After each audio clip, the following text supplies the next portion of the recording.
bà cái phiêng lăng mà cái lô ma này à. Này nhưng mà nó cơm chị ăn lâu rồi mà cái lâu quá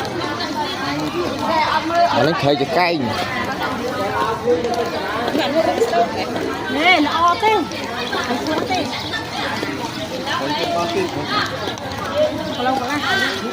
thấy cay thấy cái phiêng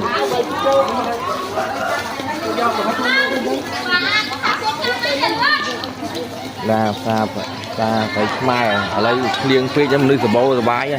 ai kiếm phây nhẹ nè lụa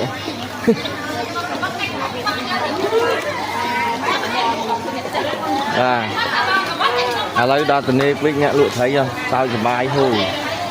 bái hô ắt liêng tầng bờ lâm phải mai xa đây bà này bọn con luôn